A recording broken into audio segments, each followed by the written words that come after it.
TFM TFM daal yéen TFM yéen assemblée bee la fa wàcc lépp dara intéressé wu leen ci lu dul Pape Djibril mu doon wax lu tax ñu dagg ko ndax temps am dafa jeex yéen xamu leen ne assemblée par temps la nit ñi di wax yéen a ngi doog a xam loolu xamu leen ko woon. lañ wax président Sonko wax na ci li ma gën a intéressé mooy monnaie bi xaalis bi wax na ci économie réew mi fépp pàcc goo laal président Sonko ak ministre mi wax nañ ci mbay mi ci càmm gi ci sunu ressources yi ci dund gi ñu wàññi ci fan lañ jëmee réew mi lépp président Sonko wax na ko li ma ci gën a neex nag réforme bi ñu war a def ci OFNAC nga xamante ne doole ji Macky Sall jël jox ko Bassirou Gueye mii nga xamante ne moo fi nekkoon di def la ko neex lépp wax nañ ko tey léegi seen émission bi lii xew ci internet bi daggu leen ci lenn lu dul Pape Djibril li mu doon wax lu mu bëggoon a wax ndax temps dafa jeex xamu leen ne temps dafa jeex wax leen fi leneen tolérance zéro ci diffusion de. Salam à tous. De réagir sur l'intervention du député Pape Djibril Fall à l'Assemblée nationale, une intervention qui caractérise toute l'inintelligence politique de notre opposition sénégalaise. Parce que Pape Djibril Fall, il nous a produit un discours particulièrement creux, aérien et sans fondement, et qui dénote d'une non-maîtrise des sujets évoqués devant l'Assemblée nationale. Te ñun ñu jàpp ni politique bi jamono ji fu mu toll booy dem di prononcer ay discours en tant qu'homme politique au préalable tu dois maîtriser tous les sujets yi nga xamante ne bëgg nga ko fa dem waxtaanee. Parce que pour le cas de Pape Djibril Fall ñun dañ ciy bëgg wax ni politique du sophisme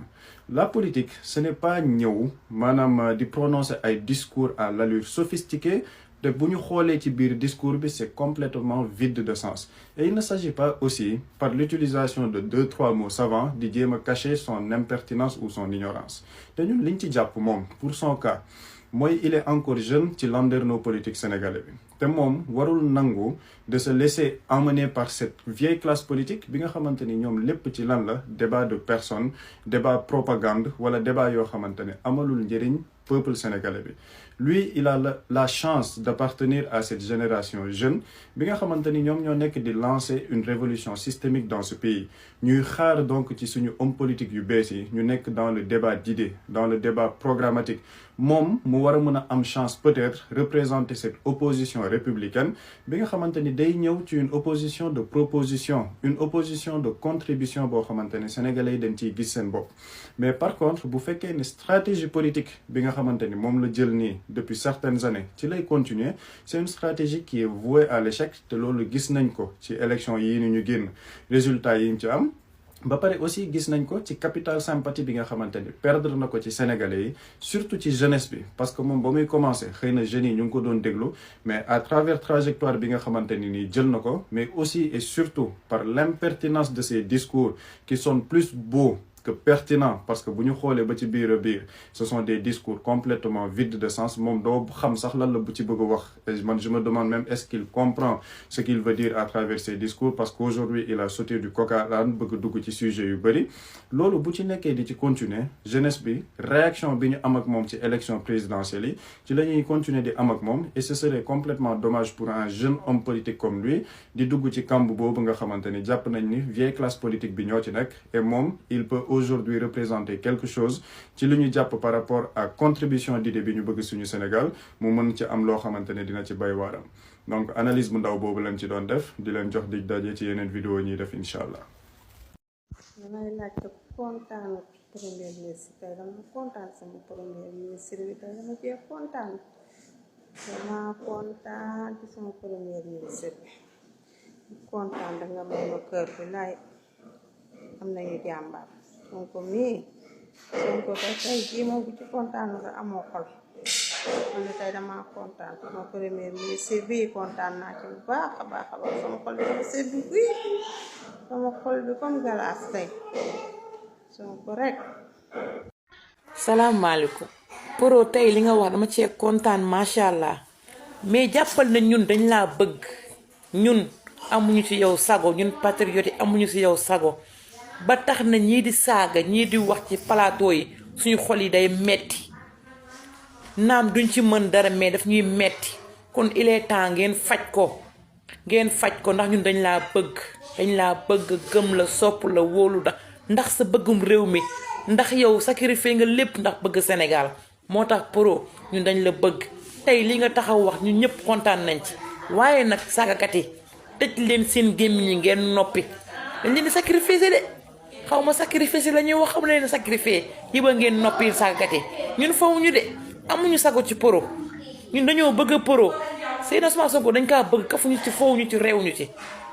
72 heures pour El Malick Ndiaye tey ni mu dagg sang bi dafa bari trop El Malick Ndiaye maa ngi sàkku ci bépp patriote mu 72 heures la ci 72 heures yi jëm lépp lu mu la xamal ci lu ñaaw na ko wax waaw tëj gi la tëjoon kaso maanaam biñ la génne tàkkal la bracelet beeg yooyu yëpp lu la waaye xamal rek na ko wax wóor na yàlla 72 heures sang bi nga jàpp tey di ko dagg ka daggaat rek ngir yàlla yonent bi El Malick Ndiaye bu sang bi ñëwatee foofu noonu bàyyi ko mu wax koo xam ne ni yow weer ba weer lay wax ngir yàlla yonent bi bu ñëwee bàyyi ko mu wax ak nu mën di demee luwaak ñëpp leen ci bokk yemale ñun kii ñun falu ñu yi pour ay luwaak yooyu noonu ngir yàlla yonent bi bàyyil kii mu wax sa nan la 72 heures nag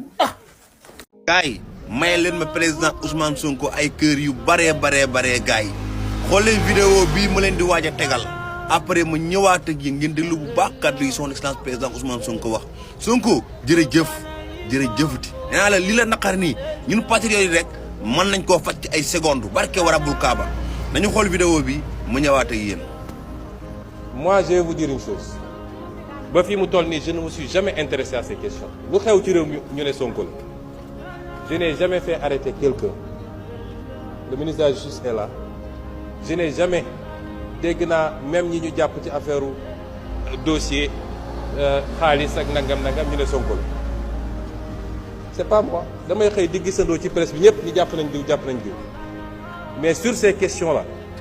je vous dis qu'à partir d'aujourd'hui j'assume parce que man lu ma dugg rek ngeen xam dugg naa à partir s'il vous plaît parce que ce pays duñ ko seetaan te gis nga ñi ngeen di sacrifier wujaaw yi ngeen di yónni ñuy dem di saaga ñoom seen cas nañ ko régler rapidement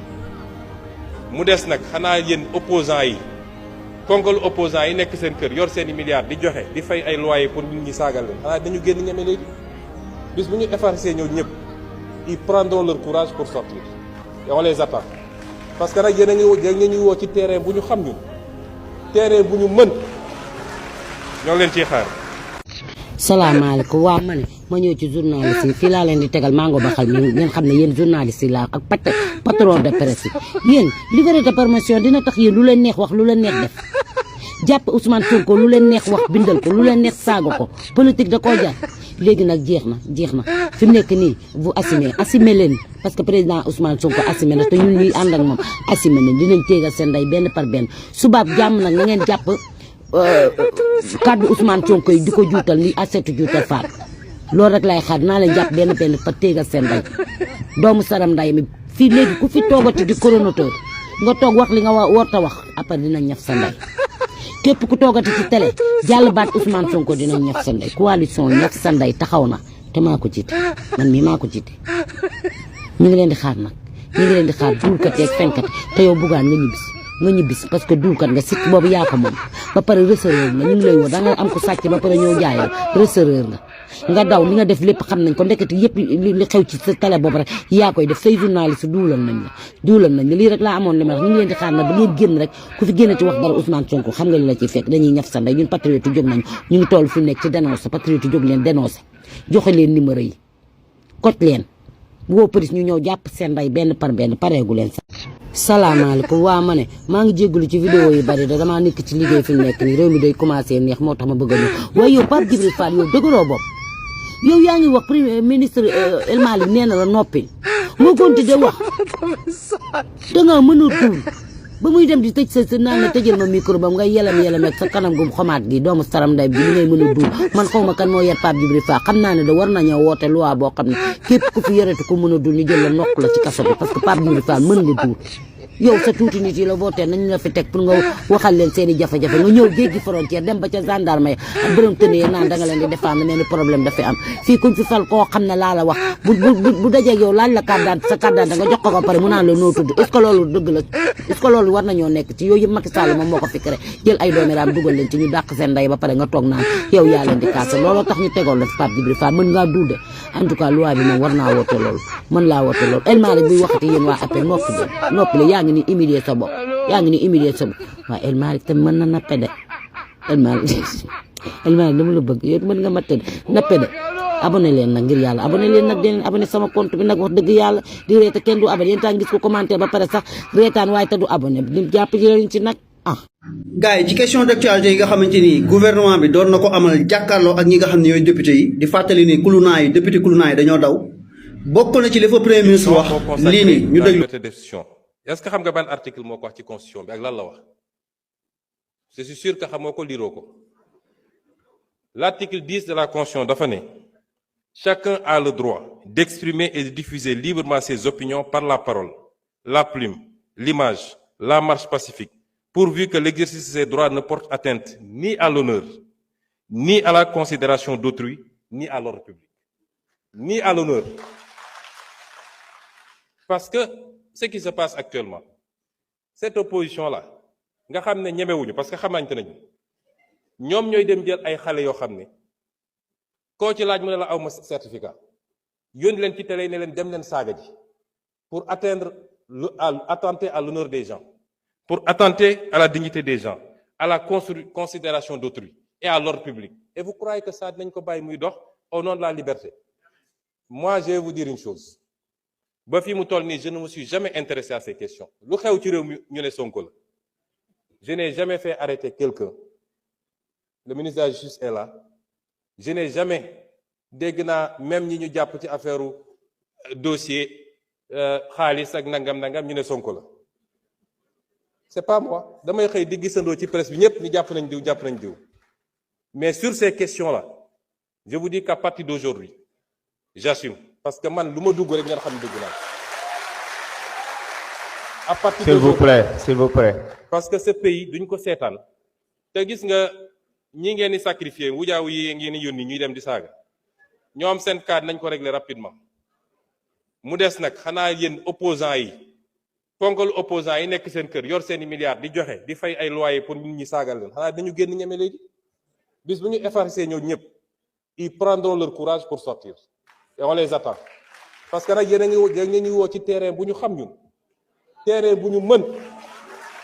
ñoo leen ciy xaar ensuite jaar naa leen samaru kalandoo bee ñaar leen jox seen wàccuwaay yéen ñëpp ñun ñëpp suivre nañ débat d'actualité bi nga xam ne moom moo amoon assemblée nationale le premier ministre man la don de Dieu bu Sénégal ki nga xam ne yàlla moo ñu ko fa wàccal pour mu saafara jàngoro yi Sénégal dégg na li mu wax yëpp macha allah suñu wasila maanaam dégg na li mu wax dégg nañ la président billaay wallaay dégg nañ la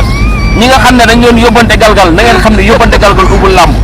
sama gars yi dafa am lu ma leen di laaj nag président Ousmane Sonko nee na je suis indestructible